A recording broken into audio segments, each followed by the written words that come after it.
ፕሮጀክት ይዞ አይመጣም ነበር። ቢሆን ኑሮ እኔ መጀመር ያለበት ራሱ ሀገራዊ እርቅ ነው። መጀመሪያ ፒስ ኤንድ ሴኩሪቲ ነው አገሩስ ዲቨሎፕ ማድረግ መቻል ያለበት። ፒስ ኤንድ ሴኩሪቲ ዲቨሎፕ ሳታረግ ማንን ይዘህ ነው ልትዋጋ የምትችለው ነው? በጦርነት እንደሆነ እየፈከሩ ነው እነሱ። ኢቭን አሰብ ላይ አብይ አህመድ ያለው ኢንተረስት ምንድነው ነው?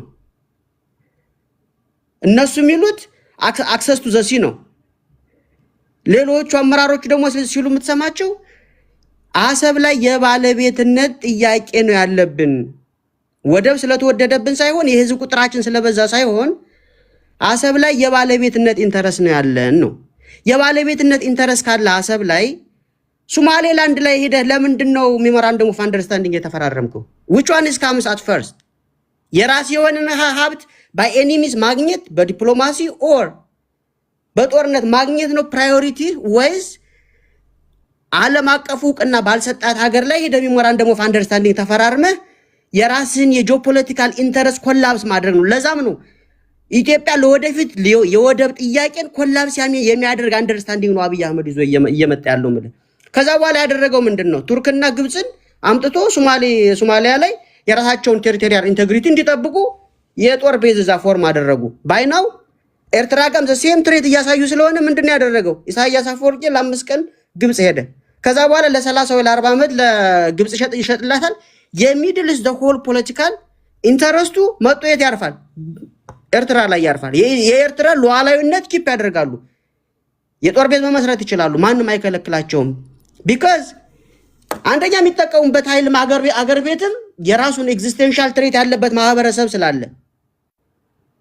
እኔ ማስበው አብይ አህመድ የራሱን ኦሮማይዝድ የሆነች ኔሽን ዲቨሎፕ የማድረግ ፕሮጀክት ነው ብዬ ነው ማስበው። ምክንያቱም የተናገራቸውን ነገር እየው ድሬዳዋ የኦሮሞ ነው ይላል፣ አዲስ አበባ የኦሮሞ ነው ይላል፣ አሰብ ስተድ የማን ነው ይላል? የኢትዮጵያ ነው። how it comes like logical? ይሄ እንዴት ነው ሎጂካል ሊሆን የሚችለው?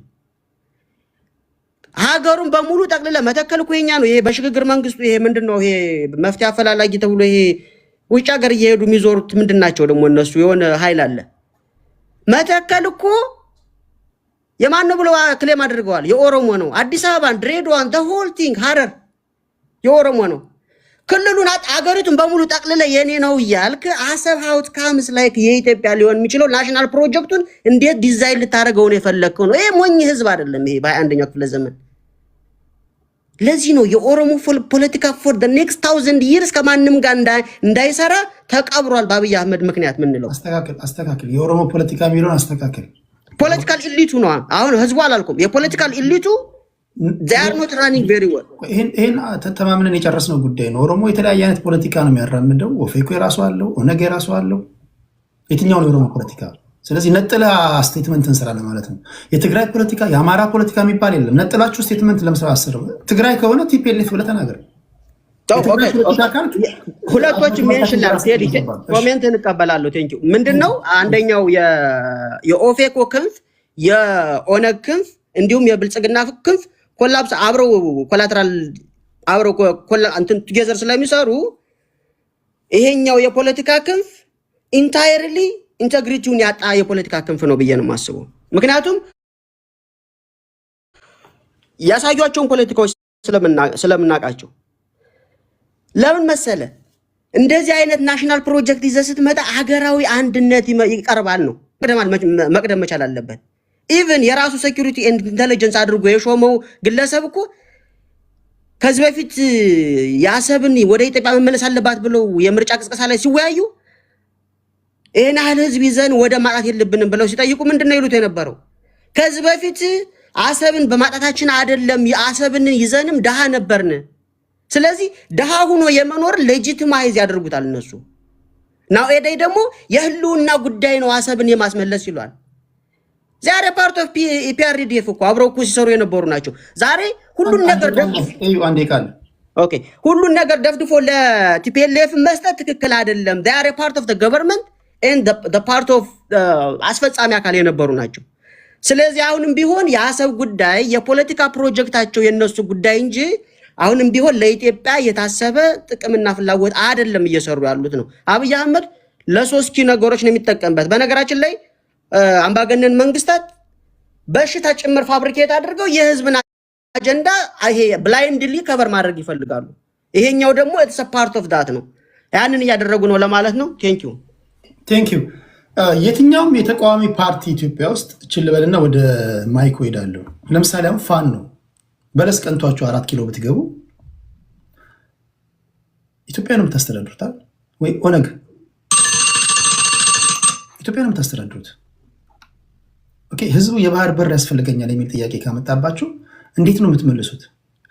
ኦኬ አሁን ይሄኛው መንገድ አይሆንም ትክክለኛ መንገድ አይደለም ካላችሁ እናንተ ሊሆን የሚችልበትን መፍትሄ እኮ ማስቀመጥ አለባቸው። አሁን ባደጉት ሀገራት ፖለቲካ ሲሰራ አይ የመንግስት ሰራተኛውን ደሞዝ የምጨምረው በዚህ ነው ይላል አንድ ገዢው ፓርቲ። ተቃዋሚዎች ደግሞ በዚህ አይጨመርም፣ እኔ ስልጣን ላይ በጣም የጨምረው ከዚህ ከባለሀብቱ ይህን ያህል ግብር ጨምሬ ምናምን ከምሰበስቡ ምናምን ብሎ ሌላ መንገድ ይነግራቸዋል። እኛ ሀገር ኦኬ መቃወም ተቃወሙ፣ ያንተ ሳይ መፍትሄ ሀሳብ እንዴት ነው የባህር በር የምታመጣው? የባህር በር አያስፈልገንም ከናካቴውም አንድ ነገር ነው። አሁን ያለው መንግስት የባህር በር ሊያመጣ የሚሄድበት መንገድ ትክክል አይደለም ካልክ ትክክለኛ ነው ብለህ የምታስበው መንገድ የትኛው ነው?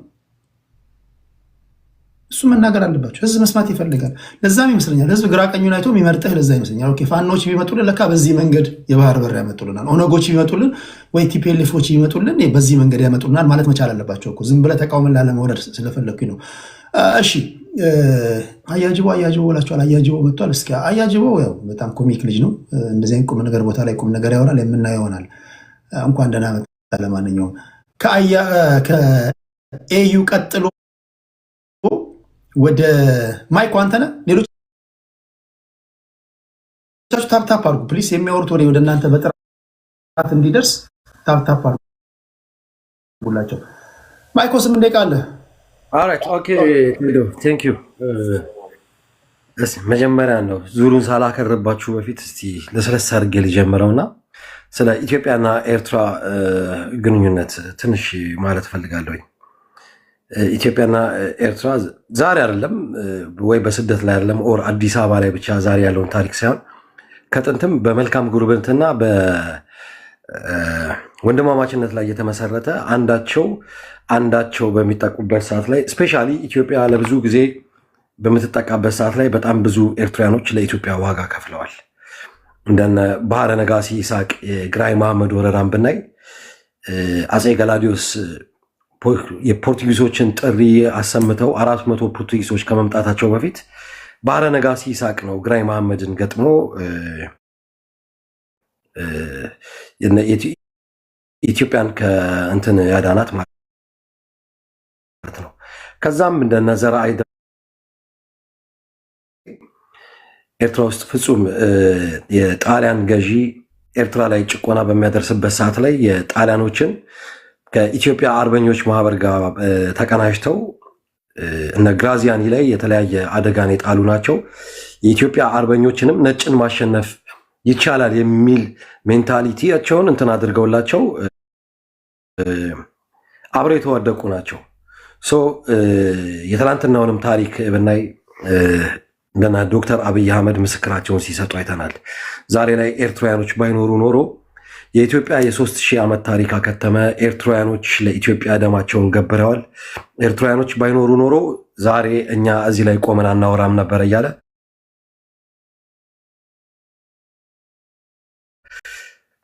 ጠቅላይ ሚኒስትር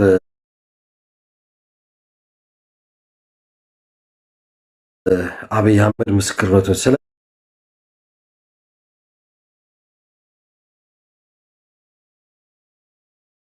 ስለዚህ ኤርትራውያኖች ኢትዮጵያ ላይ የእርዳታ እጃቸውን ይዘረጋሉ። በሀዘንም በጋብቻም በምንም ይሄ ህብረተሰብ በአንድ ላይ እየኖረ ያለ ህብረተሰብ ነውና ፎር ደ ሴክ ኦፍ ፖለቲክስ ሲባል የኤርትራውያኖችን ስም ማቆሸሽ፣ ኤርትራውያኖች ሊያፈርሱ ነው የሚለው ናሬቲቭ የሐሰት ናሬቲቭ ነውና ከነዚህ ውስጥም አንደኛው ምንድን ነው በኤርትራ በኩል የማነ ገብረአብ ከ5 ቀን በፊት ትዊት ያደረገው የሰጠው ስቴትመንት አለ። በጣም በብዙ ኢትዮጵያውያን ጋዜጠኞች በኩል ሲነገር የነበረ ነገር አለ። በኢትዮጵያ በኩል ከ30,000 በላይ የሚሆኑ የሳይበር ወታደሮች ሚዲያው ላይ እንደዘመቱና እነዚህም ሰዎች በቀን $48 ኦር 10,000 የኢትዮጵያ ብር በወር እና ላፕቶፕ ተሰጧቸው ሳይበሩ ላይ በከፍተኛ ሁኔታ እየዘመቱ እንደሆነ በጣም ይናገር ነበረ። ይሄ ነገር የተናገረው ከ5 ቀን በፊት ነው። ከ3 ቀን በኋላ ደግሞ ከ4 ቀን በኋላ ጠቅላይ ሚኒስትር አብይ አህመድ ኤርትራን በማስፈራራት ከፍና ዝቅ በማድረግ የኤርትራን ህልውና በመጣስ በማዋረድ ብዙ ነገር ሲናገር ነበር። ከዛ ቀን በኋላ ደግሞ ከ2 ቀን በፊት ደግሞ የአማራ ታጋዮችንን የሚሉ ግሩፖች ተነስተው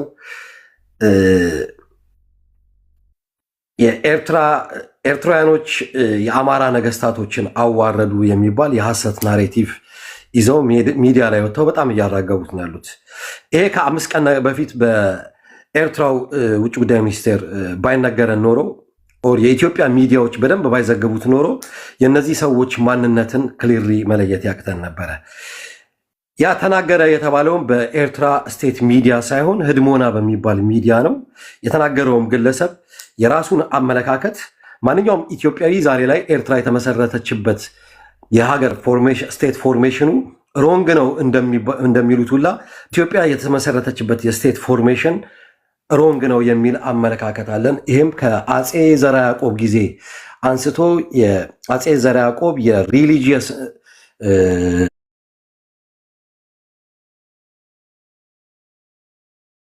ስቴት ፎርሜሽን ይዞ የተከተለው መንገድ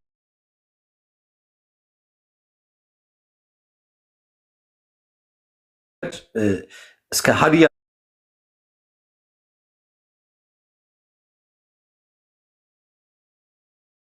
ድረስ ያደረገው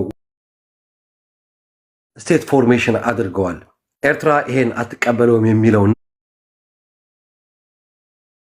ንግግር አዶኖ ዋይ ኬት እንዳገኙት በዚህ ሰዓት ላይ ይሄን ነገር ከአማራ ህብረተሰብ ጋር ሊያገናኙት ሞክረዋል።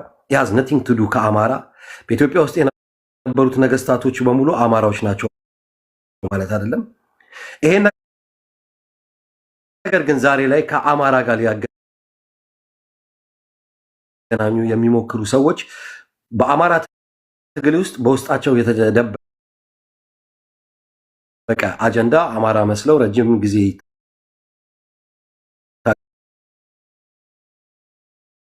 መልኩ በሚካሄድበት ሰዓት ላይ የኤርትራ መንግስት ያለውን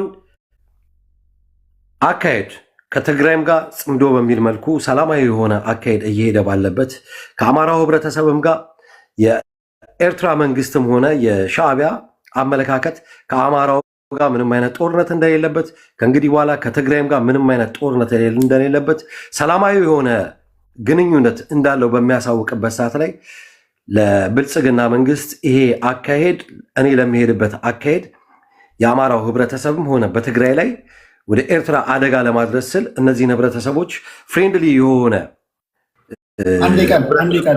እንዳይፈጠር የሚያደርገው ጥረት እነዚህ ሰዎች ይሄን አመለካከት በአማራውና በኤርትራ ህብረተሰብ ላይ ያለውን ብሪጅ ለመበጣጠስ መልካቸውን ኦር ማስካቸውን ገልጠው ለአብይ ያላቸውን ሎያሊቲ በግልጽ እያሳዩ ነው ያሉት። ለእኔ እንደሚመስለኝ የአማራውን አካሄድም እስከዛሬ ድረስ ውስጥ ሆነው ወደኋላ ይጎትቱ የነበሩ የሆኑ ሰዎች ካልሆኑ በስተቀር በዚህ ሰዓት ላይ አማራውና የኤርትራ ህብረተሰብ ላይ ቅራኔ መፍጠሩ ምንም እነዚህን ሰዎች የሚጠቅማቸው የለም አንለስ ለብልጽግና መንግስት ካልሆነ በስተቀር። ይሄን አንዳንድ የአማራ እንትኖች ነው የምትሉ ሰዎች ይሄን ነገር የኤርትራ እንትን የተናገረው የስቴት ሚዲያ አይደለም፣ ህድሞና በሚባል የግለሰቦች ሚዲያ ነው። ያዝ ነቲንግ ቱ ዱ ከህብረተሰቡም ጋርም ከእንትኑ ጋርም የተናገረውም ነገር ደግሞ ማንኛውም ኢትዮጵያዊ የኤርትራ ስቴት ፎርሜሽን ሮንግ ነው እንደሚለው ሁላ የኢትዮጵያም እኛም ሮንግ ነው። ዛሬ ላይ ይሄ አሰብ ለሚባለው ነገር እዚህ ውጥንቅጥ ውስጥም እየከተተን ያለው ያ ነው። በስተመጨረሻ ላይ እኔ ለብዙዎቹ ኢትዮጵያኖች ኢትዮጵያ በግፍ ተወሰደባት የአሰብ ወደብ ለሚሉ ኢትዮጵያ መቼ ነው የባህር ወደብ የነበራት? ከ1953 ዓመተ ምህረት በፊት ፖርቱጊሶች ለ500 ዓመት ይቆጣጠሩት የነበረ አሚን ዚ ኦቶማን ኢምፓየርስ ለ500 ዓመት ይቆጣጠሩት የነበረ ወደብ አንቲል 1953 ዓመተ ምህረት ኢትዮጵያ እዛ አካባቢ ላይ ያልነበረችበት ሲቹዌሽን ኢትዮጵያ በግፍ ተወሰደባት ሳይሆን ኢትዮጵያ ወደቡ ያገኘችው መቼ ነው ብላችሁ እንትን ብትሉ ደስ ይለኛል። በሚቀጥለው ቪዲዮ እመጣበታለሁ። ቴንክ ዩ። እሺ ከማይኮ ቀጥሎ ወደ እንግዲህ አሁን እዚህ ውስጥ ኤርትራውያን አሉ አገራቸውን ወክለው በሀገራቸው ጉዳይ ላይ ለመከራከር ነው የመጡት። ከኤርትራውያን የሚጠበቀው ነው የሚያደርጉት። እዚህ ጋር ፋይት እያደረጉ ነው፣ ትግል ውስጥ ነው ያሉት። ከነሱ በተቃራኒው ደግሞ አገራቸውን የሚወዱ ኢትዮጵያውያን አሉ። የለም ኢትዮጵያውያን ይሄ ይገባናል በሚለው መካከል ነው ክርክሩ የተካሄደ ያለው። ሌላውን የምትታዘቡት እናንተ ትታዘባላችሁ፣ የታዘባችሁ ትሄዳላችሁ። ይሄ በነገራችን ላይ እኔ አንድ ቃል አውጣባችሁ ነው ወደ ማይክ ሊድ ወደ ማሬ ሊድ። በጣም በጥንቃቄ ካልተራመዳችሁ በማበጠሪያ የምትበጠሩበት ዘመን ነው። እናቶቻችን በማበጠሪያ ወይም ደግሞ በወንፊት ሲያበጥሩ ታውቃላችሁ አይደል? ዱቄት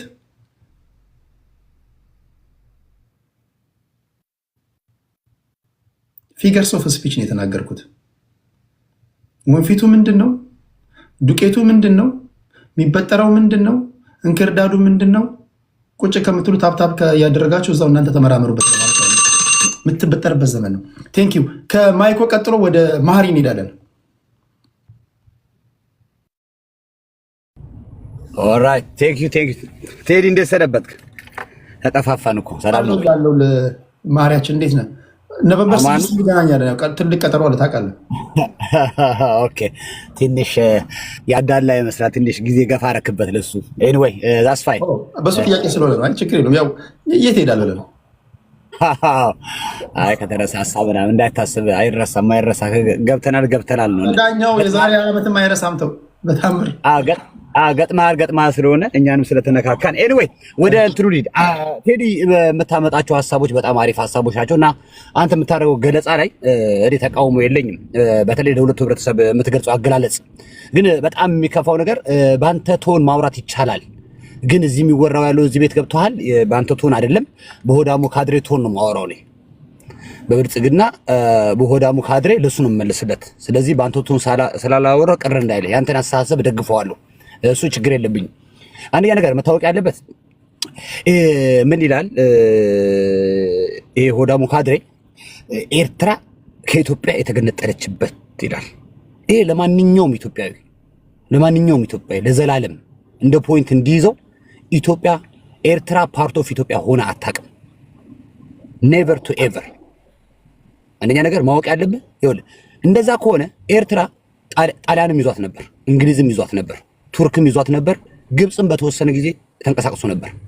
ስለዚህ እየተፈራረቁ ሲወሯት የነበረች ሀገር ነች እንጂ ኤርትራ ፓርት ኦፍ ኢትዮጵያ ሆነ አታውቅም። ለማንኛችሁም ከተራው ካድሬ እስከ ላይ ጠቅላይ ሚኒስቴር ይሁን ተራ ህዝቡ ማወቅ አለበት። ይሄን ቶን ቀይሩት። በዚህ ልንስማማችሁ አንችልም። በ1951 ለ10 ዓመት ኮንትራት ለ10 ዓመት በሞግዚትነት ንጉሱ ሲቀበሏት በሞግዚትነት ነው የተቀበሏት እንጂ ፓርት ኦፍ ኢትዮጵያ ሆና ታምና ወደ ሀገሯ ትቀላቀል ተብሎ ዩናይትድ ኔሽን ፈርሞ ያስረከበው ማንም መሪ የለም። ንጉሱ ከገቡ በኋላ ለተወሰነ ዓመታት ራሱ የራሳችን ባንዲራ፣ የራሳችን ፕሬዝዳንት፣ የራሳችን ካቢኔ አድርገን የምንንቀሳቀስ ሰዎች ነው የነበርነው። ስለዚህ ይሄ ይታወቃል። ይሄን አናውቅም የምትሉ ከሆነ ይሄ ራሱ ሉዓላዊነታችን እየጣሳችሁ ነው። በትክክል የኤርትራን ታሪክ አንብባችሁ መታችሁ ነው መናገር ያለባችሁ። ስለዚህ አይ እንደፈለከው አወራር ካለ ዲስሪስፔክት ስለሆነ ችግር የለውም፣ እሱን እንይዘዋለን። ስለዚህ አንድ ነገር አለ ቴዲ፣ እኔ ኢትዮጵያዊ ልሁን ብል ኤርትራውያን ተስማምተን እስቲ ኢትዮጵያውያን እንሁን ብለን ብናስብ የኢትዮጵያ ሲቹዌሽን ኢትዮጵያዊ ለመሆን የሚያጓጓ ሰዓት ነው። አንድ ኢትዮጵያዊ ከቦታ ወደ ቦታ አይደለም ከክፍለ ከተማ ወደ ክፍለ ከተማ ለመንቀሳቀስ የሚቸገርበት፣ አዲስ አበባ ሰው እየተመረጠ ብሔር እየተመረጠ የሚገባበት ሀገር፣ ቄስ የማይከበርበት፣ በቀን የሰው ልጅ በቀን የሚታረድበት ሀገር። አሁን እኮ የሚባለው ኢትዮጵያ ውስጥ እኮ ያለው እንቅስቃሴ የተቃውሞ እኮ አይደለም፣ መንግስትም መቃወም እኮ አይደለም የሚካሄድ ያለው የህልውና ጥያቄ ነው። ትግራይን አይተዋል። አሁን በቅርቡ ጀነራሉ የሰጠው መግለጫ አለ። ኢቭን ውስጥ ያለን ሶሉሽን ሴትል ሳታረግ ኤርትራን አመጣለሁ ብለህ ወይ ኤርትራ ላይ ፖርት አገኛለሁ ብለህ የምታስብ ከሆነ ይሄ ጅል ነው። እኛ ደግሞ ከጅል ጋር መጃጃል አንፈልግም። አንደኛ ነገር የኤርትራ ፖለቲካ ያስነሳው ጦርነቱን የሚያስነሳው ቀይ ባህር ባይኖር ኖሮ ኤርትራ የመገንጠል ፕሮግራም ምናምን ደግሞ ነፃ ማውጣት ፕሮግራም አይጀመርም ነበር። የኤርትራ ፖለቲካ ከቀይ ባህር ጋር የተያያዘ ነው። ከቀይ ባህር ጋር የጀመረ ነው። ስለዚህ ቀይ ባህርን አሳልፈን የምንሰጣቸው ከሆነ መጀመሪያውንም መዋጋት አያስፈልገንም ነበር። ምልክ ቴዲ እንዳልከው በየዋሁ በወንድምነት በአብሮ አደግነት እናስበው ካልክ ቴዲ መስራት እንችላለን። ባህሩ ለኢትዮጵያና ለኤርትራ ሳይሆን ለ10 ለ15 ሀገሮች ማስተናገድ የሚችል ባህር ነው።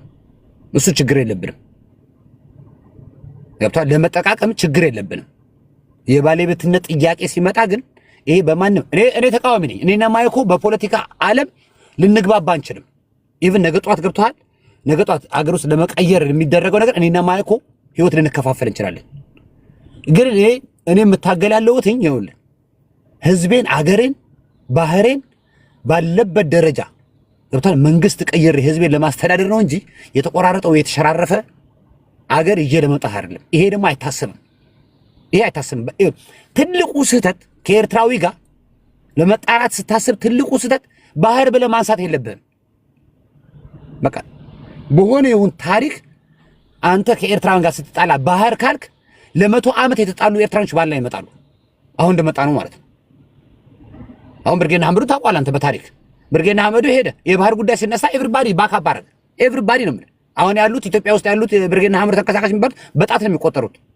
ይሄ እንደ በፊት ዓለምን የሚያነቃንቅ ብርጌና ሐመዱ የለም። አሁን አይታሰብም። ስለዚህ አንድ ነገር መታወቅ ያለበት ይሄ ነው። አሁን ምን ይሏል መሰለህ ቴዲ ካድሬዎቹ ይመጡና የመጠቀም ምናምን እያሉ ህዝቡን መርዝ ለውሰው በማር መርዝ ለውሰው ሊያለማምዱን ይፈልጋሉ። አይደለም የኢትዮጵያ መንግስት ይገባኛል ብሎ ነው የመጣው። ይገባኛል ከሆነ ደግሞ ምን ይሏል መሰለህ ካድሬዎች አሰምስ የአፋር ነው ይሉሃል። ኦኬ ለምን ኢትዮጵያ ውስጥ አፋር አለ፣ ሶማሌ ጅቡቲ ውስጥ አፋር አለ፣ ኤርትራ ውስጥ አፋር አለ። በዛ ስለሆነ የአፋር ነው ይሉሃል። ኦኬ ትግራይ ውስጥ ያለው ትግርኛ ተናጋሪ ስለ ቀይ ባህር አያገባውም ስትሉ ደግሞ እንሰማለን። ይሄ ደግሞ ሊሆን አይችልማ። ለምን ኤርትራ ውስጥም ትግርኛ ተናጋሪ አለ። እንደዛ እናንተ በብሔር የምታስቡት ከሆነ በዘር ወይ በቋንቋ የምታስቡት ከሆነ ጎንደር ላይ ያለው ደንቢያ ኤርትራ ውስጥም ደንቢያ አለ፣ ያገባዋል ማለት ነው። ጎጃም ላይ ያለው አገው ኤርትራ ውስጥ ከረን ላይ ብሌን አለ የሱ ዘር። ስለዚህ እናንተ ልትሰሩት በምትፈልጉት ድራማ ከሆነ እኛ ምን ሰራዋለን ነው። የትግራይ ተወላጆች ስለ አሰብ ሲናገሩ እናትናገሩ ምን አጋባችሁ ትላለህ። በዚህ ደግሞ የአፋር ነው ትላለህ። ኖ እንደዛ ከሆነ የትግራይ ልጆችም ስለ ቀይ ባህር ይመለከታቸዋል። ስለዚህ እንደዚህ የሚባል ነገር አንተን ልትናገር እንደፈለክ አንዱን አቁም ልትለው ነው አይደለም። ስለዚህ ባንዳ ይባላል። ቴዲ ብራዘር ባንዳ ቁጥር 1 በባንዳነት ልጠራው ከፈለክ ጠቅላይ ሚኒስትር አብይ አህመድ ነው። ከኢሳያስ ጋር ሆኖ እኛ እያልን ገብቷል። የራሱን ህዝብ የጨፈጨፈው ጠቅላይ ሚኒስትር ነው። አንተ ስትሰራ እሰየው፣ ሌላ ሰው ሲሰራ ነው ከሆነ እንደዛ የሚባል ታሪክ የለም። አሁን ለህላውነቱ አንድ ሰው ልታጠፋው እየታገር ከሆነ ራሱን ለማዳን ከማንም ጋር ይሰራል። አሁን ላመጣህብን አደጋ ራሱ አልኩ እኮ ሄደን ግብፅን ልናመጣት ነው። ስለዚህ ግብፅን አታምጣት ልትለኝ ነው? ግብፅን አይደለም አልኩ፣ ዓለም ላይ ያለ በሙሉ አልኩ እኮ አንቲ ኢትዮጵያውን ይዘን እንመጣለን። ቢኮዝ መኖር አለብና መጥፋት የለብንም። ልታጠፋኝ ስትፈልግ አንተን በመቋቋምብህ ደረጃ ድረስ ረጅም ርቀት ይሄዳሉ። ስለዚህ አሁን እኮ ችግሩ ለኛ ራሱ እኮ ሊያስፈቅዱልን ይፈልጋሉ። ለምን ወደ ግብፅ የምትሄዱት? ለምን ወደ ራሻ የምትሄዱት? አይተው ሆነ ኤኒዌይ የውጭ ዲፕሎማሲ ፌል አድርጓል። ጠቅላይ ሚኒስቴሩ ፓርላማ ላይ ሲናገር የህዝብ ተወካዮች ላይ ሲገልጽ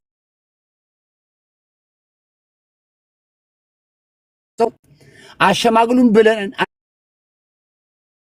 አነጋግሩን ብለን አሜሪካን ተናግረናል፣ ቻይናን ተናግረናል፣ ራሻን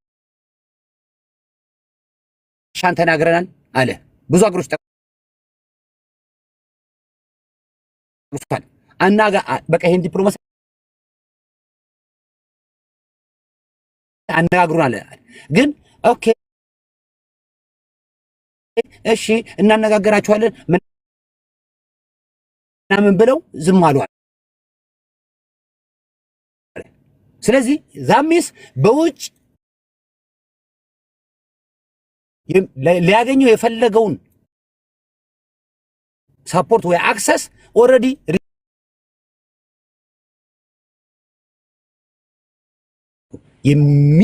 በቃ ከአቅሜ በላይ በሚሆንበት መንገድ ራሱ ይሄዳሉ። ቴዲ ዳልካት ግን እንጠቃቀም ከሆነ አልኮኮ ለኛ ለኢትዮጵያና ለኤርትራ ሳይሆን ያ ባህር አልኮኮ ለሁሉ ለአምስት ለስድስት ሀገሮች ማስተናገድ ይችላል። መጨረሻ ላይ አንድ ነገር ልንገር፣ መጨረሻ ላይ የተናገራት በኢትዮጵያ ሀብትን የተሰራው አሰብ አለ። ጣሊያን ኤርትራን የሰራትም ጣሊያን ነው። እንደዛ ከሆነ አስመራ ይሄ ሁላ ከተማ የኤርትራ የጣሊያን ነው ማለት ነው። ስለዚህ የተሰራው ደግሞ ራሻ ከቀይ ባህር በሚቦጠቡጠው የነበረው አሳ ምርት በራሳችን ምርት በአሳችን ምርት ከሱ በምትወስዱት ገንዘብ ቢሰላል እኮ ቢያንስ የ100 ዓመት ዕዳ ሊኖራችሁ ይችላል። ቴንክ ዩ ቀጣይ ላይ በጣም ቴንክ ዩ ማሪ ታፕ አርጉ። ሌሎቻችሁ በጣም ደስ የሚል ውይይት እያደረግን ያለ ነው። ኢትዮጵያውያን ከኤርትራውያን ጋር የተፋጠጡ ነው ያሉት። እናንተ ግራ ቀኙን አይታችሁ የራሳችሁን ደግሞ ፍርድ ሰጣላችሁ። በተለያየ ቦታ ውስጥ ሆናችሁ ይህን ውይይት እያደመጣችሁ ያላችሁ ሰዎች ደግሞ ተነጋገሩ። ባል ከሚስት ጋር፣ ሚስት ከባል ጋር። አንድ ነገር ግን ማወቅ አለባችሁ። በተለይ ሚስቶች፣ ባልሽ በአገሩ ጉዳይ የሚደራደር ከሆነ ዛሬውኑ ፍቺው፣ ልብሱን ይዞ ከቤት ይውጣ። እንደዚህ አይነት ወንድ እግርሽን እንዳከፍችለት፣ ቢያገኝም ቢያጣም በሀገራዊ ጉዳይ ላይ ማይደራደር መሆን መቻል አለበት። የቴዲ መልእክት ነው እየሰማችሁ ያላችሁ ሰዎች። ወለም ዘለም የሚል ከሆነ አሁኑ ጠይቂው፣ ነካ አርጊውና በሀገር ጉዳይ ምንድነው የምታስበው? ወይ ልፍስፍስ እንደሆነ ካወቅሽ አሁኑኑ ከቤት አስወጪው ለማለት ያለው። እሺ ቴንክ ዩ። ከማህሪ ቀጥሎ እያያችሁ ነው፣ ኤርትራውያን እያያችሁ ነው። ማህሪና ማይኮ በውስጥ ፖለቲካ ጉዳይ እሳትና ጭድንን አለ። ብዙ ጊዜ ነው የሚናገሩት። በነገራችን ላይ ኤርትራውያን እኮ እኛ ስለማንሰማኖቹ ሊያግዙን